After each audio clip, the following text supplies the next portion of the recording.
kalau kita bayangkan pemilihan secara proporsional tertutup, yang pemilih itu hanya diberi kesempatan memilih partai saja, sama saja membatasi calon wakil rakyat dan masyarakat atau pemilih untuk berkomunikasi dua arah. Calon wakil rakyat atau caleg dan masyarakat sebagai pemilih itu biasanya punya hubungan komunikasi dua arah karena kampanye.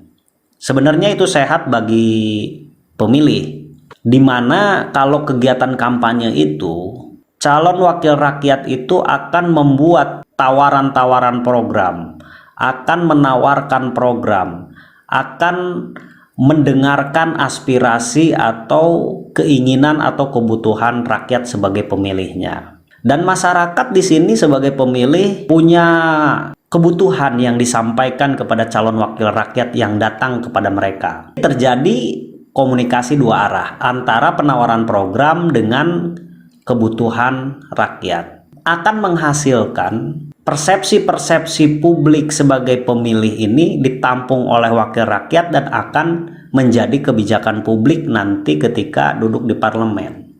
Bayangkan ketika itu sudah tidak terjadi lagi, maka anggota legislatif yang duduk di parlemen tersebut akan menjalankan instruksi partai itu. Disitulah letak perbedaan secara demokrasi, perbedaan antara terbuka dengan tertutup. Konon kabarnya alasan utama diubah dari terbuka ke tertutup kan masalah biaya kampanye ya. Masalah biaya kampanye secara tertutup itu belum tentu lebih murah dibandingkan biaya kampanye atau biaya pemilu secara terbuka gitu. Bisa jadi sama saja, bisa jadi lebih besar, hanya beda peredaran saja. Kalaupun itu terjadi, misalkan kampanye secara terbuka berpotensi terjadi politik uang. Misal saja 50.000 diamplopin, disebarin kepada calon pemilihnya supaya memilihnya. Seandainya pemilihan tertutup, maka itu pun juga sudah hukum pasti akan terjadi.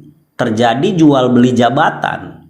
Bedanya kalau terbuka, jual beli suara receh. Kalau yang tertutup ini jual beli suara gelondongan. Jadi elit partai ini akan menawarkan jabatan. Terjadi hukum jual beli jabatan tuh di situ. Jadi ketika caleg itu mau nyalon supaya dapat dan lolos, supaya duduk di parlemen, berapa mahar yang bisa diberikan? Akhirnya lelang tuh. Berapa mahar yang paling tinggi, dia yang akan mendapatkan urutan prioritas. Akan berapa banyak dana atau anggaran yang harus disediakan caleg supaya bisa lolos. Karena sangat disadari itu adalah jabatan strategis, jabatan yang selama 5 tahun bisa berhitung tuh kira-kira kemampuan nilai beli atau nilai jual dari elit partai harus berapa angka minimal yang dijual kepada caleg. Di satu sisi sistem pemilihan terbuka ini seandainya terjadi politik uang, tapi sifatnya menurut saya beredar di masyarakat pemilih dan receh. Secara tertutup itu beredar di internal partai, di elit partai, dan gelondongan, sifatnya besar-besar. Bisa sama saja, bahkan bisa lebih mahal kalau menurut saya. Caleg yang nantinya duduk di parlemen itu, definisi wakil rakyat itu sudah tidak berlaku.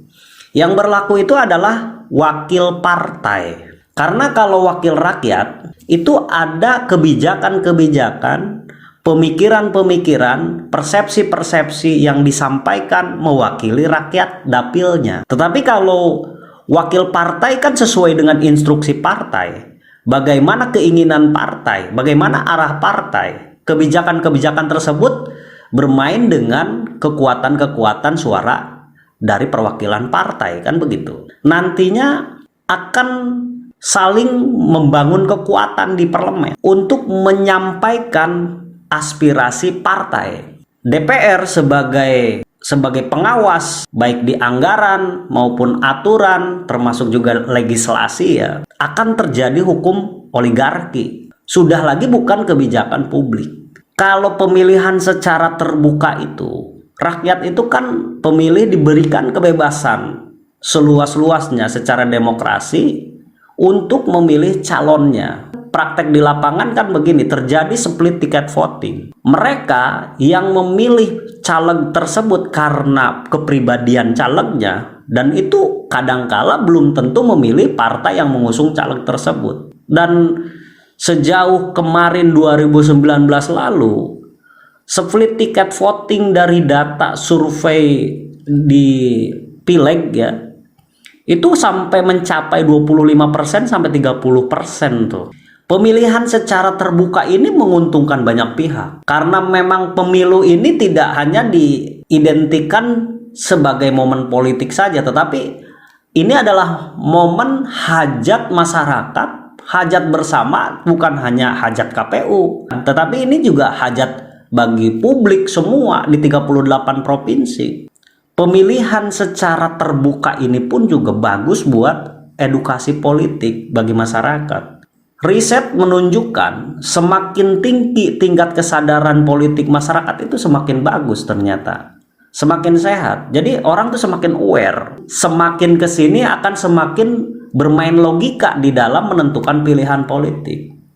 Jadi pilihan politik masyarakat atau publik sebagai pemilih itu akan ditentukan bagaimana mereka berpikir, bagaimana mereka melakukan filter terhadap caleg, bagaimana mereka melakukan filter terhadap cakada maupun capres, menilai dari sisi kepribadian, mereka menilai dari sisi kemampuan, mereka menilai juga dari sisi bagaimana dia bisa membangun wilayah dapilnya, bagaimana mereka bisa memberikan kontribusi terhadap bangsa dan negara ini. Pendidikan politik bagi masyarakat itu akan terbangun dengan sendirinya bila mana sistem pemilihan ini secara terbuka. Nah, hal berbeda ketika sistem pemilihan itu diubah menjadi sistem tertutup.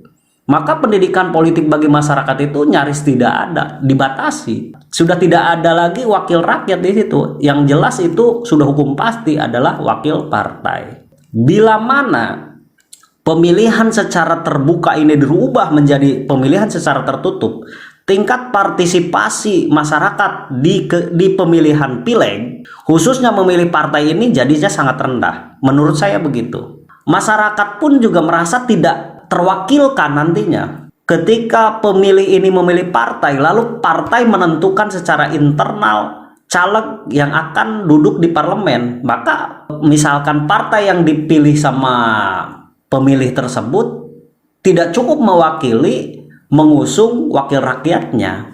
Kalau sistem itu dirubah, sama saja dengan memangkas itu semua. Dan akhirnya ini tidak mudah menurut saya, memang perlu diuji, dan pun kalaupun dipaksakan sampai dengan keputusan sampai tertutup, maka menurut saya adaptasinya sangat besar. Dan dampaknya pun juga ke sektor-sektor lain juga sangat besar. Kira-kira demikian, terima kasih.